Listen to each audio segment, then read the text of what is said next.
¿Cómo están? Bienvenidos. Esto es A Tu Salud. Como cada sábado vamos a humanizar las patologías. Hoy vamos a hablar de la migraña, una enfermedad causada por el comportamiento anormal del cerebro que afecta a cerca de 900.000 personas en nuestro país. Viene una paciente y también una neuróloga que va a conversar con nosotros. Pero ¿de qué se trata específicamente? Te lo contamos. ¿Qué es la migraña? La migraña es un tipo de dolor de cabeza, es una enfermedad neurológica primaria, es decir, no es consecuencia, sino el problema en sí mismo. Se caracteriza por presentar dolor de cabeza unilateral, pulsátil, de moderado a intenso. Se suele acompañar de náuseas y o vómitos. Aumenta con la actividad física. La duración es variable desde 1 hora hasta 3 días. Generalmente presenta algún antecedente familiar. Ya vamos a recibir a nuestras invitadas para hablar de la migraña, actividad anormal del cerebro que lastimosamente afecta a un alto porcentaje de la sociedad paraguaya. Vamos a recibir a nuestra querida Lourdes Saracho, nuestra reina de belleza, embajadora de belleza y también ya actualmente empresaria. Ella lastimosamente padece esta patología. Lourdes, ¿cómo estás? Bienvenida, gracias por acompañarnos. Gracias. A Tu Salud. Muchas gracias, muy contenta de estar acá. Y también nos acompaña la doctora Marta Galeano. Ella es neuróloga. La migraña se trata con una neuróloga y por supuesto también otro equipo un poquitito más grande que después le vamos a preguntar. ¿Cómo estás, doctora? Bienvenida. Hola, muchas gracias por la invitación. Es un placer estar aquí. Bueno, doctora, esta patología, la migraña, la primera pregunta que hacemos siempre, porque la gente es lo primero que te dice, ¿se cura o no se cura la migraña? La migraña no se cura, pero tiene tratamiento. Lourdes, ¿cuáles fueron tus primeros síntomas como vos supiste que tenías migraña? Yo empecé con esto hace 18 años. Cuando estaba embarazada, mi segundo hijo se fue acentuando. Lastimosamente con el embarazo uno no se puede medicar, es lo mínimo, ¿verdad? Y se fue acrecentando, entonces consulté con un clínico, me hicieron todos los estudios, se me diagnosticó sinusitis, me operé la sinusitis, yo pensé que ahí todos mis problemas que se iban a resolver. A los 2 meses vuelven los dolores de cabeza, bueno, me voy a los neurólogos y tengo un largo recorrido de medicamentos, de muchas crisis. También a lo largo del tiempo fui aprendiendo que era una enfermedad que no tenía cura, eso me costó entender primero a mí. Sí. Y bueno, hasta llegar a un tratamiento actual de ahora que sí me tiene bastante controlada, mi calidad de vida mejoró muchísimo, muchísimo, pero te hablo de años, de mucho sufrimiento. Cuando decimos 18 años, supongo que tu hijo tiene ahora esa edad. O sea, que prácticamente es la edad de tu hijo que vos venís sobrellevando. Me decía mucha gente, muchas veces la migraña se quiere confundir con sinusitis o también con problemas de la vista. ¿Es tanto así, doctora? La verdad, la migraña tiene una característica. Sí. Y el interrogatorio es lo que hace el diagnóstico. La migraña es un dolor de cabeza recurrente, frecuente, de la mitad del cráneo. La mitad del cráneo. De aquí para atrás. La mitad del cráneo, sí. Por eso decimos también hemicráneo, sí. Que reúne algunas características. Se puede acompañar de náuseas y vómitos, y el vómito en el momento de mayor intensidad del dolor y hace que calme un rato. Puede o no acompañarse de lo que se llama las auras migrañosas. ¿Qué son las auras? Son unos fenómenos visuales, por ejemplo, de chispas, visión borrosa, rayitas, multicolores, o la mitad del campo visual no ve, visión borrosa. Entonces, eso anuncian de que va a haber un dolor de cabeza. Pero otras personas no tienen eso, ¿verdad? Sí. Y por eso se clasifica de migraña con auras y sin auras. Y después está la migraña tensional, que es un dolor de cabeza en casco, tipo una vincha, que es un dolor así opresivo, poco intenso, que no le impide hacer sus actividades, pero está presente. En cambio, la migraña, y sobre todo la que tiene Lourdes, sí, es incapacitante, porque se acompaña también de fenómenos de intolerancia a la luz, a los sonidos. Como una especie de sensibilidad, doctora. Sí. O sea, estas luces, por ejemplo, a una persona que está con dolor, le podrían llegar a molestar y mucho. Es imposible, molesta muchísimo, muchísimo. ¿Y el sonido, Lourdes? También yo soy muy sensible a los pequeños murmullos. Inclusive tengo una persona que me comentó que padece lo mismo. Me dice, yo no puedo tener un reloj en mi dormitorio, no puedo escuchar eso, te altera. Es increíble cuando uno está con dolor, ¿verdad? Se diagnostica, decías vos, en base a un cuestionario que hacen en el consultorio. ¿Y hay alguna otra prueba de repente de sangre, algún estudio, una tomografía que hay que hacer, doctora? En realidad el diagnóstico del dolor de migraña es 99% es historia clínica. Sí. Sentarse, conversar con la paciente, ¿verdad? Escuchar todos los síntomas. Entonces de ahí uno entonces va a encarar qué es lo que se va a hacer. No existe un biomarcador que diga, bueno, le voy a hacer este análisis Y va a salir. y ese es el diagnóstico. No. La tomografía y la resonancia son elementos de diagnóstico que ayudan muchas veces al paciente para que se tranquilice de que no existe un tumor y también para nosotros mismos aseguramos de que no haya eso, ¿verdad? ¿Por qué uno tiene migraña? Bueno, ¿Es hereditario? ¿Hay algún factor genético que puede influir más? sí, hay un antecedente familiar, Sí. pero también hay pacientes que no tienen antecedente familiar y desarrollan migraña. Hay una migraña hemipléjica que se llama, que sí está mapeado genéticamente, pero en general el antecedente familiar se ve en un 75%. ¿En tu caso, Lourdes? En mi familia nadie. O sea que supongo que la primera pregunta es ¿por qué a mí, verdad? Mira, ya de todo me pregunté. Yo lo que sí quiero hacer mucho énfasis, Amalia, es de que primero, cuando uno tiene el diagnóstico, está consultando, tiene que entender primero su enfermedad. Bueno, yo padezco esto, no tiene cura, se puede controlar y es muy importante que tu entorno familiar te apoye. En mi caso, por ejemplo, muchos años me callé, muchos años aguanté. Y como dice la doctora, es un dolor que está ahí, pero llega a las 7, las 8 de la noche, uno ya no aguanta, ya dice basta, ya, porque el cuerpo se cansa de aguantar tanto dolor y se acompaña de un mal humor, todo el tiempo está. Entonces, si vos no lo hablas con tu familia, con tu marido, con tus hijos, ellos no saben porque no se ve. ¿Por qué no contabas? ¿Por qué te callabas?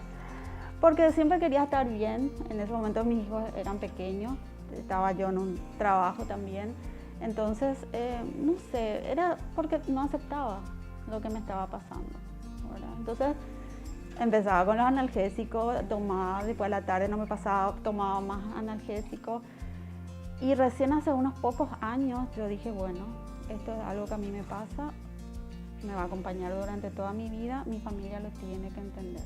Recién cuando lo hablé y cuando ellos comprendieron lo que me estaba pasando, o por qué mamá se va a la urgencia, se queda un día, 2 días, ¿qué es lo que pasa? Ahí recién mi entorno me empezó a apoyar y ya al mirarme me decía, mami, vos estás con dolor de cabeza, anda, acostate, vos no te preocupes, nosotros te vamos a ayudar, vamos a hacer todo.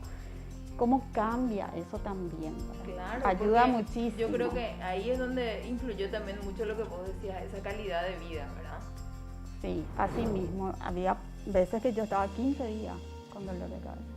Y después cuando decía no aguanto más, me voy y me tiraba a la urgencia así, llamaban a ambulancia y porque ya decían no aguanto más, ya esto ya basta, ya no puedo más. Y escucho mujeres de distintos estratos sociales que dicen, a mí me dicen que yo me hago nomás. Sí, claro, porque no se ve. Sí, no se ve, me hago nomás. Y yo le quiero decir a estas personas, a las mujeres, a los hombres que están con esto, que hay médicos especialistas, tanto en lo privado como en la parte pública también, ¿verdad, doctora? Pueden consultar, que se vayan, que no dejen pasar, porque finalmente se puede controlar y podemos mejorar nuestra calidad de vida. Esto no podés, en el trabajo, por ejemplo, no puedes decir, me puedo ir a mi casa porque me duele la cabeza, me dan permiso. O sea, acá nuestro país no está preparado, ¿verdad? Entonces, uno tiene que saber sobrellevar esta enfermedad. No es cualquier enfermedad, es una enfermedad que te incapacita. Eso me parecía muy importante lo que decía la doctora, es una enfermedad discapacitante, decía ella, y qué importante es que ese diagnóstico tenga su peso realmente. Y por otro lado, Lourdes decía, me dolía como 15 días la cabeza. ¿Esos son episodios normales para una persona? No, es normal, ¿verdad? Sí. No, o sea, la gente cuando se va a la consulta dice, normalmente yo tengo mi dolor de cabeza. Hay que aclarar que no existe dolor de cabeza normal. Es anormal. Normalmente tenemos que estar sin dolor. Y bueno, Lourdes llegó a la etapa que lo que nosotros llamamos que es la complicación justamente de la migraña no tratada o maltratada, que es la migraña crónica diaria. Sí. Que es, la definición justamente es dolor de cabeza que dure o tenga 15 veces al mes, con o sin abuso de analgésicos. Porque llega un momento, y Lourdes tuvo eso, de que ya no quería tomar analgésicos porque realmente se sentía intoxicada y la mejoría era escasa. A la vuelta de la pausa vamos a hablar con la doctora más acerca de la medicación, porque ya fuera del aire ella me hacía algunos comentarios que está la medicación que es un poquitito más leve, que es para lo que sería diario, y ya posteriormente lo que es para los dolores que son más fuertes. Eso a la vuelta de la pausa, y también vamos a responder todas las preguntas que enviaste a través de nuestras redes sociales. Quédate con nosotros, esto es A Tu Salud. ¿Sabías que el 80% de los pacientes empieza a sufrir migraña antes de los 30 y estas personas tienen el doble de probabilidades de padecer depresión y ansiedad? No te muevas de donde estás, enseguida regresamos con más de A Tu Salud. Ya regresamos, estás viendo A Tu Salud. ¿Sabías que la migraña es una de las 20 enfermedades más discapacitantes que existen? Fuente, Organización Mundial de la Salud. Seguimos en A Tu Salud, estamos hablando de la migraña, nos acompaña la querida Lourdes Saracho y también la doctora Marta Galeano, ella es neuróloga. Vamos a insistir con el tema de la medicación. ¿Por qué? Porque, por supuesto, toda medicación en exceso también trae sus problemas en el resto de nuestros órganos. Ahora, quizás podamos aliviar de alguna manera ese dolor de cabeza, pero nos estamos complicando. A ver, doctora, ¿qué es lo recomendable cuando el dolor dentro de todo es llevadero para después ir a lo más fuerte? Sí. En realidad, el tratamiento de dolor de cabeza se divide en dos partes. Está el tratamiento de las crisis agudas, que se hace con analgésicos, antiinflamatorios, aspirina, analgésicos comunes, que es para calmar durante la crisis del dolor. Si no calma con eso, entonces se hace goteo de anticonvulsivantes, por ejemplo valproato, levetiracetam, ¿verdad? Que todo podemos hacer en la urgencia y no llegar, por ejemplo, a aplicarle morfina, por ejemplo. Y cuando la paciente tiene dolores de cabeza frecuentes, reiterados, como Lourdes, que tenía 15 veces al mes abuso de analgésicos, se impone el tratamiento preventivo. ¿Qué es el tratamiento preventivo? Es un tratamiento a base de antidepresivos y o anticonvulsivantes para disminuir la intensidad, la severidad y la frecuencia del dolor de cabeza. De repente dan algunos medicamentos para que puedan conciliar el sueño también, doctora. Por el dolor, digo, ¿verdad? Los antidepresivos tricíclicos, que lo que más usamos es la amitriptilina, tienen un efecto inductor del sueño. Aparte tiene un efecto analgésico poderoso y es un medicamento relativamente barato. Cuando uno tiene una enfermedad, generalmente uno ya le va educando al cuerpo y es como que ya le da una señal de que le va a doler, ¿verdad? ¿Qué haces, Lourdes, cuando vos sentís que ya va a empezar de alguna u otra manera ese episodio?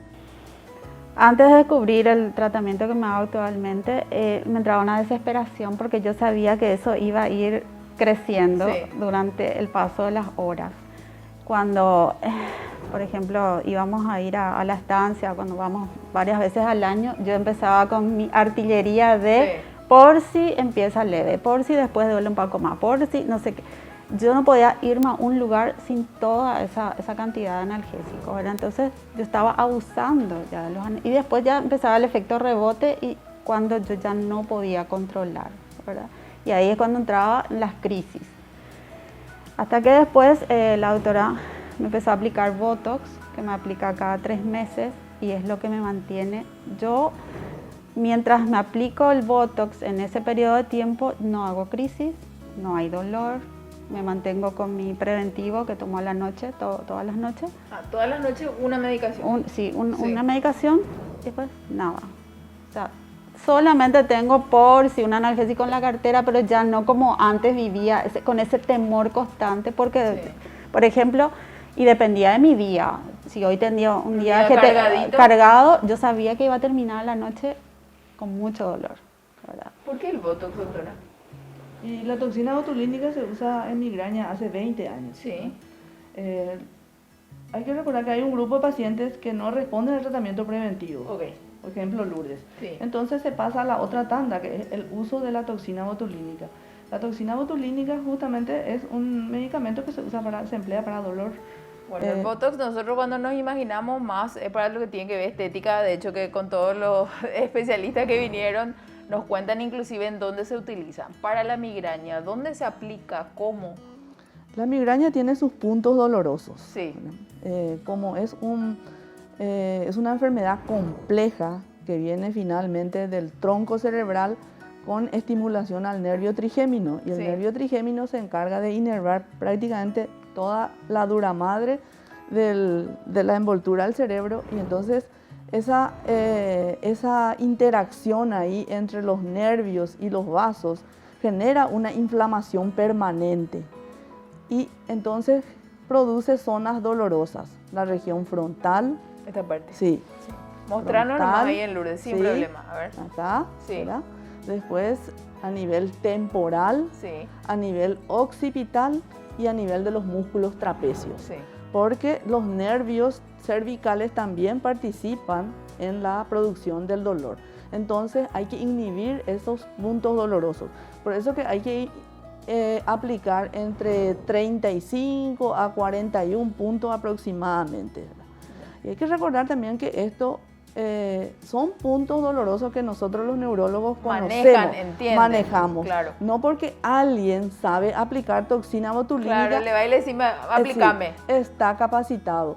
Y es más, eso no está bien porque un buen tratamiento prácticamente se desecha en manos de quienes no manejan esto. ¿Eso es lo último que tenemos, doctora, para la migraña? No, hay también los tratamientos a base de los anticuerpos monoclonales que se llama, ¿verdad? Eso es lo último, que todavía no tenemos en Paraguay, que en general los expertos en migraña recomiendan la asociación justamente entre toxina botulínica y los anticuerpos monoclonales. ¿Hay algo que influye también con la alimentación para empeorar o aliviar el dolor, por ejemplo? Sí, hay ciertos detonantes que cada uno tiene que ir descubriendo, ¿verdad? Yo ya reconozco cuáles son los alimentos que no puedo consumir, porque por más de que esté medicada, sí me detona. Por ejemplo, cítricos, los quesos madurados, ciertos vinos, que no sé qué componentes que tiene el vino, vino tinto, que no son compatibles. Bueno, el alcohol en general no es recomendable, ¿verdad?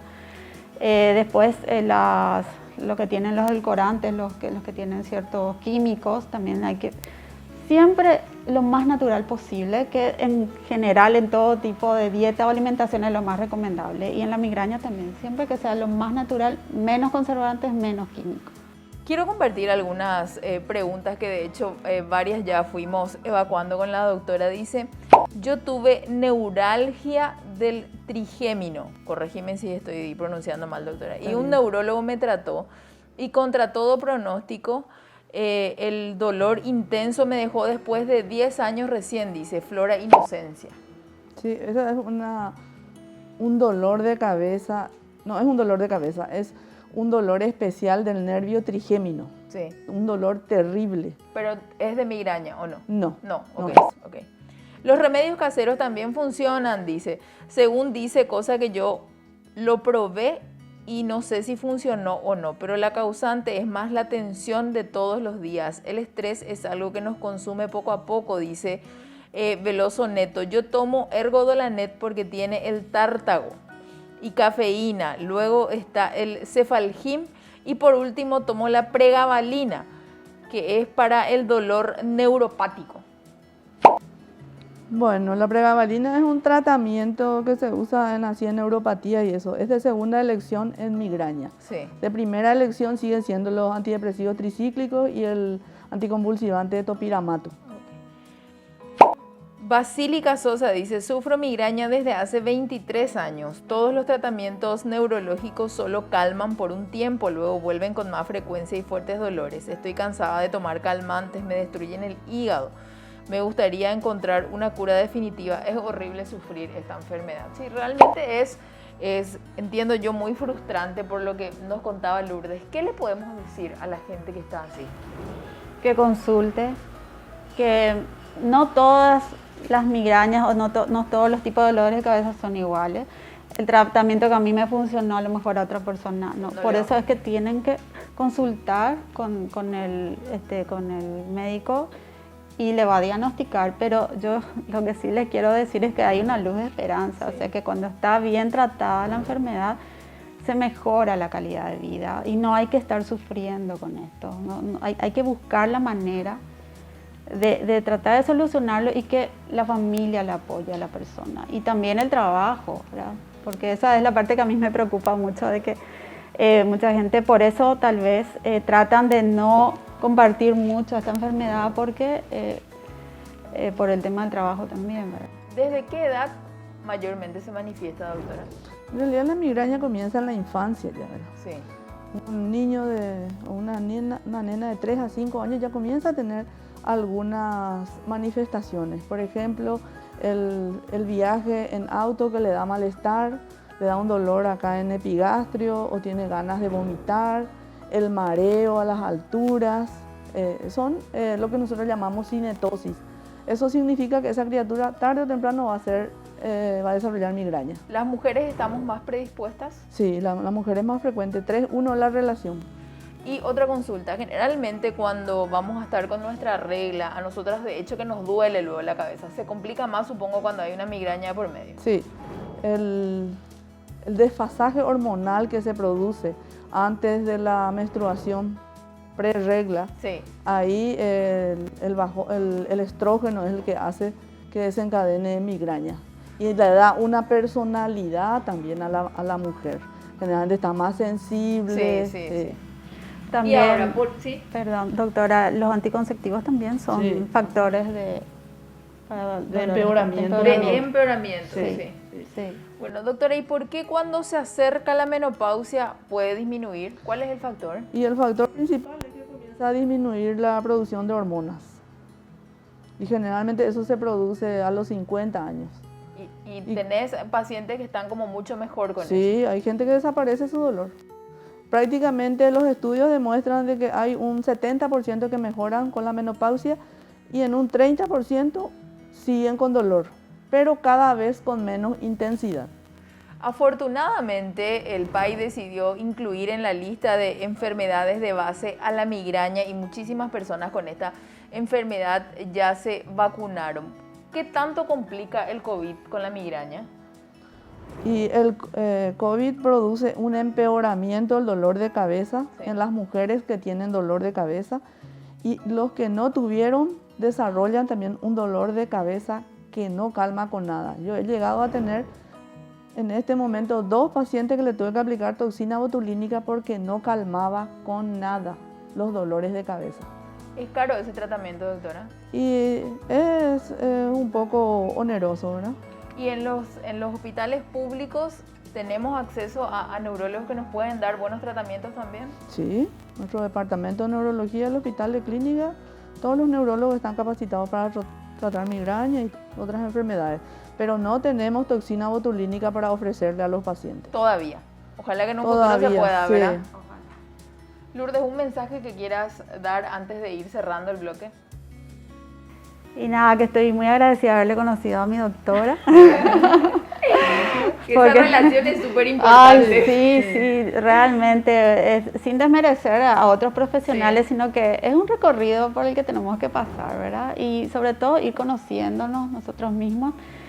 Y nada, que yo estoy súper contenta ahora con este tratamiento y por eso es que queríamos hacer conocer más también, ¿verdad? Ojalá que podamos inclusive hacer una asociación o algo, Claro, qué sé yo, para claro. hablar y Vos podías conseguir. ser la presidenta, Sí, sin por problema, supuesto, ¿verdad? sin ningún problema, ¿por qué no? Bueno, muchísimas gracias a ambas por acompañarnos en A Tu Salud. Tengo unos regalitos para Lourdes, para que tome cafecito. Gracias, A ver, gracias. y también para la doctora, por supuesto, ahí para el consultorio. Gracias. Para que nos tengas muy presentes los tapabocas de A Tu Salud que estamos inaugurando hoy. Sí, miren, estamos sí. chiquísimos, todo el equipo. Después les vamos a mostrar la foto en nuestras redes del equipo con los tapabocas y también los productos de Dumox para que sigamos cuidándonos. Tienen ahí alcohol, en gel, todo. Gracias, todo lo que necesitan, muchas jaboncito. gracias. Así que Muchas muchísimas gracias a ambas. Lourdes Saracho, embajadora de la belleza. Este rostro por el tapabocas no hace falta ni que se quite porque es más que conocida. Nos acompañó hablándonos de esta patología que es la migraña y también la doctora Marta Galeano. Ella es neuróloga. ¿Sabías que la migraña es una enfermedad muy frecuente y sin embargo el tiempo de promedio de identificación y diagnóstico es de más de 2 años? Más adelante, en nutrición, te decimos cómo utilizar el hambre para bajar de peso. ¿Querés saber de qué se trata? Además, en belleza, te contamos qué hacer para detener el paso del tiempo con oxígeno. Por si fuera poco, Guillo Friedman te enseña qué colores usar y los que no según el tono de tu piel. No te muevas de donde estás. Enseguida regresamos con más de A Tu Salud. Ya regresamos. Estás viendo A Tu Salud. ¿Sabías que las mujeres producen más de la mitad de los alimentos en el mundo y representan el 43% de la fuerza laboral agrícola mundial? Seguimos en A Tu Salud. La patología de la cual hoy hablamos como tema central fue la migraña y ahora le toca el turno a la nutrición. Hay varios tipos de hambre y después le voy a hacer la consulta a la doctora. ¿Cuáles son esos tipos de hambre? Ya nos acompaña la nutricionista Meche Chávez para hablar de este tema. ¿Cómo estás, doctora? Bienvenida Hola, a Tu ¿cómo estás? Salud. Mucho gusto. Bueno, doctora, varios tipos de hambre. A ver, en la jerga generalmente decimos, tengo un hambre mundial, tengo más hambre que el Chavo del 8, pero hay varios tipos de hambre que tienen su terminología. Sí, así es. Contanos. Lo que hago siempre es ayudarle a mis pacientes a identificar los tipos de hambre que sienten, porque una vez que uno identifica qué tipo de hambre tiene, uno puede ir manejando los estímulos de acuerdo a lo que va sintiendo. Dentro de los 9 tipos de hambre, lo que más conocemos es el hambre real y el emocional, Sí. que es el más común, pero eso se divide en 9 tipos de hambre realmente, ¿sí? Los más fáciles de reconocer son la de los 5 sentidos, Sí. que es la vista, olfato, gusto, tacto, ¿sí? Y después tenemos el de estómago, el de corazón, el de mente y el celular. Todos tienen una función que cumplir en el cuerpo. Entonces, cuando uno va identificando o captando estos tipos de hambre, uno puede manejar también los impulsos de comer. Por ejemplo, el hambre de vista es cuando visualmente algo me estimula a comer sin Sí. necesidad de tener hambre real, ¿verdad? Que el hambre real es una necesidad fisiológica. El famoso que te entra por la vista. Claro, exactamente. Y después está el hambre, por ejemplo, de olfato, que es cuando pasamos por la panadería y olemos algo y se despierta ahí, o puede ser un antojo, o puede ser que se despierte el hambre real. Entonces, teniendo en cuenta estos estímulos, vos también podés preparar tu entorno para eso y evitar de repente picoteos o atracones o el comer inconsciente. Entonces, teniendo en cuenta estos 9 tipos de hambre, yo puedo conectarle a mi cuerpo con el presente y lograr lo que es la alimentación consciente. Generalmente escuchamos que a la persona es como que le hace ruido el estómago. ¿Eso es hambre o que realmente está digiriendo nomás los alimentos? Porque a veces le decimos, parece que vos tenés hambre, era por ese sonido. El hambre real tiene señales físicas que justamente son las que se manifiestan para que nosotros podamos identificar en qué momento comer, ¿verdad? Pero a cada persona le agarra una forma distinta. Entonces también se puede confundir de repente con la digestión, porque Sí. la digestión también produce ruidos en el estómago. Pero el hambre real tiene algunas señales físicas que es la de dolor de cabeza, cambios de humor, ruido en la panza, pero el más conocido es la sensación de vacío. Visión borrosa también, ¿verdad? Suele pasar, sí. Sí. Visión borrosa, a veces sueño también o cansancio, pero siempre tenemos que concentrar nuestra atención en el estómago. Si yo siento ese vacío en el estómago, obviamente es momento de comer. Y de repente, si es un antojo, por ejemplo, es como que algo nomás quiero en específico, ¿verdad? Y generalmente son comidas chatarras porque nunca por hambre querés una fruta. Claro, no decía, ay, como quiero comer una manzana, Claro, no, jamás. si es ansiedad, siempre es así algo específico y generalmente son cosas calóricas. ¿Se puede medir el hambre o no? Sí, de hecho que mientras más extremo sea el hambre, más va a ser tu impulso en exceso de comer. ¿Sí? Por eso siempre es bueno comer a hora, ¿verdad? O sea, establecer horarios para alimentarse, porque ahí también es como que mantenés un orden en tu alimentación y no pasas así como 6 horas, por ejemplo, tu almuerzo y después te vas a la cena directo. Porque eso es lo que vos haces, o que comas demasiado en el almuerzo y demasiado en la cena. A ver, tomo ese dato que estabas mencionando, teniendo en cuenta que ahora está muy de moda el tema del ayuno intermitente y mucha gente hace inclusive un ayuno involuntario. Tipo que a las 8 hace su cena o merencena y después recién al día siguiente come a las 8 de la mañana. ¿Eso está bien o no está bien? Realmente hay muchos estudios científicos que dicen que hacer un ayuno de 12 horas le ayuda al hígado a regenerarse por las enzimas hepáticas, ¿verdad? Sí. Pero depende también de cada cuerpo. Por ejemplo, yo que trabajo mucho con conducta alimentaria, no le recomiendo a mis pacientes que hagan el ayuno intermitente porque mientras más te prives de comer, más va a ser tu impulso hacia ese alimento, ¿verdad? Sí. Entonces, siempre tratamos un ayuno de 12 horas, como decir, cenar a las 8 y desayunar a las 8 no es mucho, ¿verdad? O sea, es algo que lo hacemos sin darnos cuenta. Sí, por eso te digo, súper involuntario, ¿verdad? Claro, pero hay gente que cena a las 8 y desayuna recién a las, 11 o hace una media mañana y eso sí hace que de repente uno ya vaya por la media mañana más pesada, ya quiere la tradicional empanada con pan, ¿verdad? Acá en Paraguay que siempre hacemos eso. Pero no le recomiendo a aquellas personas que tienen compulsión alimentaria. Ese tema de comer cada 3 o 4 horas, ¿depende del metabolismo de cada persona o en todos rige eso? Depende de varios factores, pero también depende mucho de la combinación de los alimentos. Por ejemplo, si solo comiste una comida rica en carbohidratos, ¿verdad? Por ejemplo, comiste una ensalada de frutas. Y como es un carbohidrato simple, se digiere muy rápido, o sea que puede ser que en 1 o 2 horas vos ya vuelvas a sentir apetito. Ahora, si complementaste esa fruta con un poco de tostada y huevos revueltos, ahí ya tenemos proteína y carbohidratos complejos y eso hace que vos tengas una ventana de 3 o 4 horas de digestión y eso te permite obviamente ordenarte y comer lo justo en cada comida. O sea que el tiempo de digestión o el tiempo que transcurra entre una comida y otra depende mucho de las combinaciones y también de la cantidad, ¿verdad? Porque si comemos un plato lleno de comida y no metemos verduras, por ejemplo, obviamente anulamos la merienda, por ejemplo, y nos vamos directo a la merencena. Entonces, depende de eso. ¿Cuáles son los tipos de hambre más comunes? Los más comunes sería el real y el emocional, ¿verdad? Pero es la forma más práctica que uno pueda reconocer, porque de repente reconocer así entre el visual, el olfato, el oído, ya tipo uno tiene que tener mucha práctica para eso, ¿verdad? Pero siempre a mis pacientes enfócate en el real y en el emocional. El emocional siempre es un alimento en específico y siempre se come de más que en situaciones normales y casi siempre genera sensación de culpa al finalizar. Y el real es... Yo tengo culpa todo el día. Y el real, sin embargo, se puede aceptar cualquier tipo de alimento, no se exageran las porciones y no hay sensación de culpa porque al ser real es por una necesidad fisiológica, entonces tu cuerpo te está pidiendo. Y cuando es ansiedad, generalmente tenemos que ver qué es lo que nos está generando ansiedad y si supone es el trabajo y vos estás comiendo, esa preocupación por el trabajo no se va a tapar con la comida, entonces vuelve a aparecer el problema y es que la ansiedad sigue ahí. Ese hambre psicológico, ¿cómo se controla? Porque supongamos que tomas un café con una fruta y te dan de repente alguna galletita de avena, sobre todo cuando te estás cuidando y estás tratando de entrar en ese ritmo de hábito saludable para no entrar en dieta. La palabra dieta es como que asusta más, ¿verdad? Sino en esos hábitos saludables.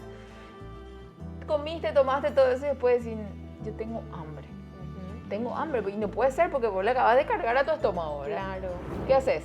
Bueno, y realmente no existe una manera correcta o incorrecta de comer, pero sí tenemos que tratar de redireccionar nuestra conducta a la principal, que sería el hambre real.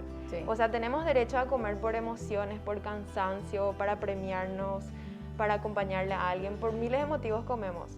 Pero mientras más tu conducta se enfoque en lo real, vos mejor tenés una relación ahí con la comida, ¿verdad? Y mientras más vos te guíes por tus emociones, más te alejas de la conexión de tu cuerpo, obviamente. Y lo que pasa es que ahí siempre acudimos ante cualquier problema a la comida. Entonces lo que yo le digo a mis pacientes siempre es que amplíen su abanico de placeres, que su único placer no sea comer, porque si no estás cansada, querés comer, estás triste, querés comer, estás feliz, querés comer. Sin embargo, si por lo menos tenés 5 opciones de placeres en la vida, no sé, pintar, escuchar música, salir a caminar, regar el patio, tenés otras opciones, es como que no siempre vas a acudir a la misma. Entonces no va a haber solución, o sea, yo no te puedo decir, si es emocional, come la galletita y va a pasar. No, porque no va a pasar. Hasta que vos no sepas qué es lo que te está generando ansiedad y no te enfoques en el problema, no se va a poder solucionar. Yo creo que ahí está el punto, esa ansiedad que muchas veces por hacer ciertas cosas nosotros nos enfocamos a comer para matar eso, como que no llega la fecha o como que no estamos consiguiendo lo que obtenemos, entonces comemos, ¿verdad? Claro, sí, porque la comida siempre nos va a generar placer, es una fuente de placer, pero no puede ser nuestro único placer, porque ahí es que generamos ese problema con la comida, y la comida es súper importante para nosotras porque tenemos que alimentarnos para siempre, ¿verdad?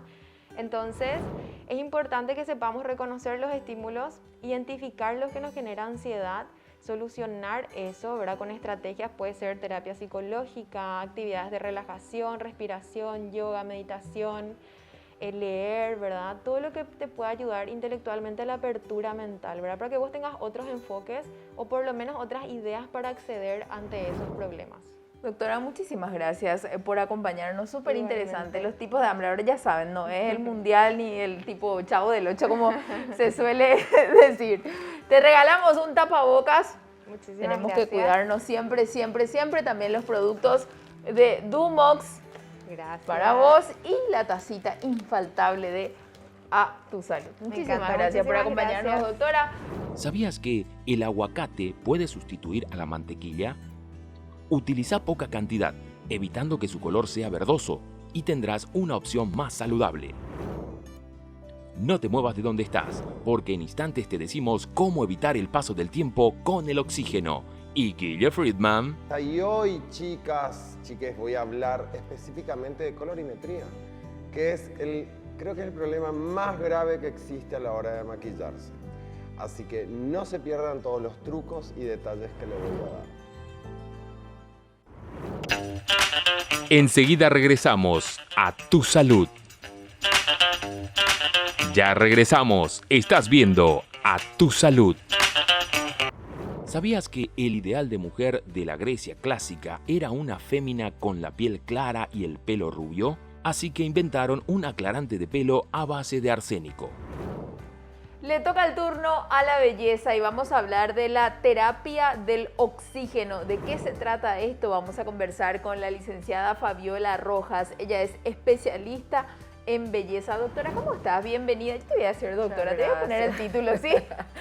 ¿Cómo estás? Muchas gracias, mucho gusto, un placer estar aquí. Igualmente, ¿de qué se trata la terapia del oxígeno? Yo me decía oxígeno, me imagino un balón de oxígeno. Eso mismo. Sí. La terapia del oxígeno consta en eso mismo, en aplicar. Tenemos un balón de oxígeno con un cañito, con un aplicador. Sí. Y lo que hacemos es puro meter a la piel. ¿Cómo? Con la presión. Regulamos la presión del oxígeno. Sí. Eso va chocando contra la piel, hace una pequeña presión, abre microcanales en la piel y penetra profundamente. Y los beneficios de esto son innumerables. Por ejemplo, sí, el oxígeno es fuente de vida, es energía. Al vos colocarle oxígeno a las células de tu cuerpo, te estás asegurando de que el metabolismo de ese lugar donde estás poniendo sea óptimo. Entonces, las células trabajan al 100% de su efectividad y además este aplicador consta con un pequeño espacio para hacer una mezcla. Sí. Entonces, por ejemplo, vos me venís con una consulta, bueno, Fabi, yo tengo muchas arruguitas, no me gusta, una piel bastante arrugadita, tal vez un poco seca, y entonces yo digo, ok, genial, aparte de oxígeno te voy a poner ácido hialurónico. Sí. Entonces, vos de esta sesión hoy, vos te vas a ir sin arrugas en ese momento. ¿Por qué? Porque me estoy, desde 2 puntos estoy combatiendo lo que vos me estás pidiendo. Primero le pongo oxígeno para asegurarme que la célula está trabajando al 100%, y por otro lado le pongo ácido hialurónico, que yo sé que es lo que necesita tu cuerpo para que esa arruguita se rellene. Entonces, al atacar desde 2 puntos una misma patología, digamos, una misma molestia tuya, lo que estoy haciendo es que hoy te vayas sin arrugas. Pero esto no sirve solo para las arrugas, sirve para todo. Hagamos una pausa ahí, ¿sabes por qué? Porque generalmente todos los tratamientos que escuchamos dicen, no, tenemos que esperar por lo menos 2 o 3 días, algunos te dicen tenemos que esperar 3 o 4 semanas, ¿verdad? Y el precio es un poco saladito, entonces muchas veces es como que esa espera se hace como una ansiedad tremenda, Claro. ¿verdad? Tipo que vos te mirás al espejo por lo menos 10 veces al día para ver ya ese Sí. resultado, ¿verdad? Vos sabés que esta es una de las terapias que más nos gusta, es súper versátil, como te digo. ¿Por qué? Porque el oxígeno no tiene contraindicaciones, no Sí. le hace mal a nadie. El oxígeno, como te dije hace rato, es fuente de vida, es fuente Cualquier de energía. persona se puede hacer. Todas Me las refiero a personas. cualquier persona que tenga una enfermedad de base, por ejemplo, puede. Todas las personas pueden hacer, porque como te iba diciendo, el oxígeno es fuente de energía, fuente de vida. Sí. Entonces, por ejemplo, inclusive pueden venir pieles súper jóvenes, pieles con acné, pieles con rosácea, porque tenemos protocolos de trabajo para cada tipo de piel y para cada persona. Sí. En realidad, el oxígeno en Paraguay tiene una marca registrada que se llama Oxidermis, y Oxidermis crea las ampollas de acuerdo a edad y de acuerdo a patologías también. Entonces, hay muchos problemas que tenemos pocas herramientas para ofrecerle. Por ejemplo, la rosácea. La rosácea, muy ¿Qué poco... es esa piel rojita acá en el cachete generalmente? Piel rojita, se notan las venitas, es una piel que reacciona a todo. Viene Sí. la persona y te dice, ay, ya probé todo, nada me funciona, mi piel sigue súper roja, es hiperreactiva a la mayoría de las cosas. Tengo un calor, se pone roja. Tengo vergüenza, se pone roja. sí. Entonces, para eso también es el oxígeno.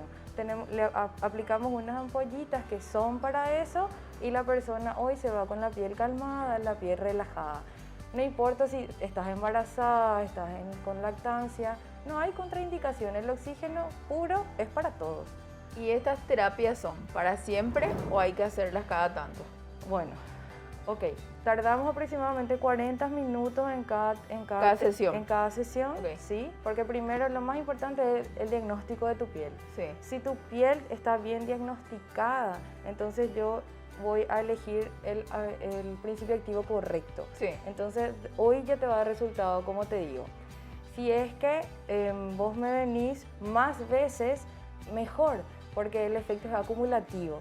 Entonces, ponele, me dijiste, tenés presupuesto corto, por ejemplo, está bien, puedes venir cada 15 días, puedes venir cada un mes, no hay problema. Si estás apurada, es tu casamiento, te vas a ir de viaje, podemos hacer intenso una semana, 3 veces a la semana. Entonces, como te digo, el efecto es acumulativo. Cuanto más oxígeno reciba tu cuerpo, mejor va a estar tu piel, porque va a estar funcionando bien tu cuerpo. Además, esta terapia tiene un plus, porque hacemos toda la limpieza, toda la preparación de la piel, con la exfoliación, con todos los, digamos, productos correctos para tu piel. Y además, al final te ponemos una máscara, que es una máscara oclusiva, y que crea una atmósfera diferenciada. Entonces vos estás respirando aire al 100% durante 20 minutos. No duele nada. No duele nada, vos estás acostadita, relajada, se puede ver en las imágenes, puedes dormir, inclusive mientras tanto puedes estar recibiendo un masajito, algún tipo de otro tratamiento que tenemos también ahí en la clínica, algo para la celulitis, presoterapia, por ejemplo. Entonces estamos tratando, ejemplo, arrugas, celulitis. Sí. En el mismo momento, en el mismo tiempo, te ahorras también vos tiempo y dinero, porque estamos haciendo todo en la misma sesión. A eso iba. ¿Cuánto más o menos cuesta? Un monto aproximado. ¿Por qué? Porque tenemos tantas ofertas hoy y también a la vez es tan grande la demanda. Entonces, a partir de ahí, para tener unos parámetros de costo y para no salir también estafados de repente en este tipo de cosas, ¿verdad? Sí. No es un costo muy elevado, oscila aproximadamente entre los 180.000 y 250.000 guaraníes. Como te digo, tiene una duración de aproximadamente 40 minutos, 1 hora, dependiendo también de la piel del paciente, del estado en que viene esa piel y de cuántas veces vamos a ir haciendo. Porque si vos me decís, ok, es mi casamiento, tengo muchos gastos, pero me encantaría que ese día luzca maravilloso mi maquillaje, entonces podemos hacer paquetes, y ir viendo también según las posibilidades del paciente. Para nosotros lo más importante es que el paciente esté contento. Sí. No estafar gente, así como Sí. vos decís, y queremos que vos estés contenta, te guste nuestro trabajo y vos le cuentes a tus amigas. Por ejemplo, eso es lo que nosotros buscamos. Esa es la mejor tarjeta. Claro. En realidad, a ver, lo que decías me parece muy interesante. Arruguitas, pero la celulitis, que muchas veces no todos la ven, pero a nosotras nos molesta, ¿verdad? Sí. Se puede eliminar con este tratamiento. También. O mejorar la apariencia, por lo Sí, menos, ¿verdad? Sí, el oxígeno se puede aplicar a cualquier parte del cuerpo. Con el aplicador vos puedes hacer oxígeno de forma directa Sí. en cualquier zona. En la cara, en el cuello, en el escote, en las piernas. Y dependiendo, por eso te digo, depende del principio activo que usamos. Si mejora la circulación, mejora la celulitis. Eso van de la manito. Entonces usamos también muchísimos tratamientos postquirúrgicos. Trabajamos con un doctor que es especialista en cirugía plástica. Sí. Hacemos luego de la cirugía de los ojitos, que se llama blefaroplastia, cirugía de nariz, de mentón, de papada, de pecho, de panza. Entonces lo que buscamos con eso es regenerar más rápido la piel. Entonces cuanto más rápido se regenere, más rápido se resuelva el problema, va a ser ya la consecuencia la belleza. Espectacular. Ya me quiero ir al consultorio. Bueno, la licenciada Fabiola Rojas, terapia en oxígeno. Y lo más importante también de uno de los puntos que ella recalcaba, que si tenés alguna enfermedad de base, igualmente podés acceder. ¿Y por qué hago hincapié en esto? Porque muchas veces es como un limitante. Exacto. ¿Verdad? Tengo un regalito para vos, doctora. A ver, a tu salud, el tapabocas, Muchas que hay que usar gracias. doble, ¿eh? Por más que sea de tela, siempre recalcamos que hay que usar doble. La tacita de A Tu Salud y Gracias, los productos gracias. de Dumox que siempre nos acompañan aquí en el programa. Muchísimas Genial, gracias, te doctora. Te agradezco un invito montón. a que te quedes porque Guille Friedman tiene preparado como siempre algo para que aprendamos a estar más divinas con lo que tenemos en casa de maquillaje. A ver, Guille, ¿qué tenés para nosotros? Hola Valia, ¿cómo estás? Y bueno, ya arrancamos con lo que es colorimetría. Vamos a enseñarles a cómo mezclar y combinar los colores y qué color realmente te conviene según tu fondo de piel. El error que comúnmente cometen las chicas es que trabajan con colores primarios o colores muy puros. Y para trabajar con bases y correctores siempre tienen que mezclar los tonos. Vos vas a ver muchas veces que las chicas tienen o el corrector muy amarillo o es tan claro blanco que al combinarse con una ojera muy oscura se torna gris, entonces pasa un efecto contrario. Lo importante que tienen que saber es que hay diferentes colores según la etnia. Nosotros en nuestra zona tendemos a tener la piel como trigueña, más amarillenta. Es muy poco común ver una piel rosada o con un fondo de base rosado. La mayoría es más amarillo o aceituna. Para eso tienen que dividir y clasificar los productos que van a utilizar. Acá por este lado tengo los correctores, que son los Age Rewind, son fantásticos, son correctores de larga duración, tienen mucha pigmentación, pero la textura es elástica. Después tenemos los correctores que también son de larga duración, pero la textura es un poco más pesada porque corrigen textura. Y después en todo lo que es la base podemos tener bases más cubritivas o bases más livianas, es de acuerdo al porcentaje de agua que contenga el producto. Pero más allá de todo eso, lo que tienen que elegir siempre primero es el color. Si vos tenés un fondo de piel un poco más amarillento o un poco más oliva, evita utilizar una base que sea con un tono más magenta o rosado. Por eso lo que siempre tenés que hacer es probar primero tu color de piel.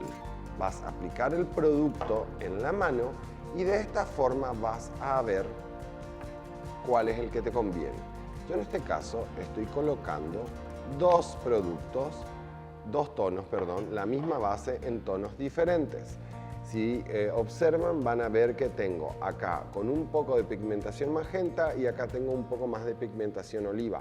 Son dos tonos o tres tonos de diferencias de color de piel. Si tu color de piel es más rosadita, por más que sea un poco más oscuro tu base, te conviene utilizar este color, que es el que tiene un poco más de magenta, y después vos vas a ir equilibrando los colores o acercándote al color real de tu piel con correctores más oscuros o con los polvos de contornear. que ese es otro tema que vamos a hablar ahora también. Por otro lado tenemos los correctores. Si tu fondo de piel es rosado o de golpe te encontraste que tenés una base con una pigmentación muy amarillenta, esto es lo ideal, que es el corrector con tono rosa. Este corrector con tono rosa ayuda a neutralizar las ojeras que son un poquito más violáceas.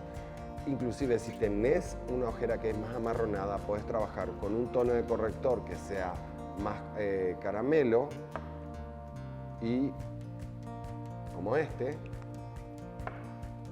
y podés simplemente trabajar con un tono neutralizante como este y arriba le aplicás el color rosa, o puedes trabajar con un tono neutralizante más oscuro y arriba trabajas con el tono rosa. De esta forma lo que vamos a hacer es poder equilibrar el color y que la cara no te quede amarilla. Los tonos siempre que tienen que lograr una similitud a todo lo que es el color del cuerpo.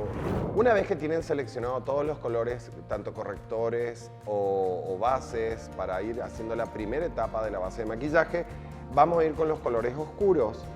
Lo que yo siempre recomiendo, les voy a mostrar acá para que entiendan, tienen que evitar que el color que vayan a utilizar como contouring tenga mucha pigmentación rojiza, porque si no siempre terminan quedando con rayas naranjas en el rostro. Recuerden que toda la sombra más en nuestras pieles, nuestras zonas, siempre tienen un porcentaje de tono oliva. Para la que no entienda, el tono oliva es un tono más verdoso, una mezcla de un marrón más verde, más gris. Entonces, lo ideal, chicas, es, yo les voy a mostrar la diferencia entre un color como este, que es el ideal porque tiene un fondo más oliva, y después tenemos el otro color oscuro que tiene una pigmentación más naranja. Entonces, lo que ustedes tienen que hacer siempre es combinar los colores. Yo les voy a mostrar, yo tengo mi color de piel acá, entonces les voy a mostrar cómo suavemente, colocando un poquito de cada color, yo voy a lograr mi tono de piel. Entonces, mezclo y fíjense cómo mágicamente se va igualando a mi color de piel. Y eso es lo que ustedes tienen que lograr, chicas.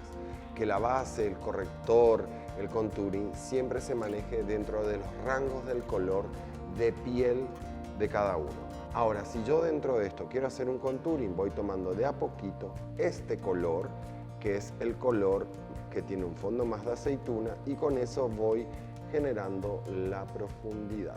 Entonces ustedes van a ver, no sé si se nota, la profundidad, como suavemente voy generando una profundidad en el color.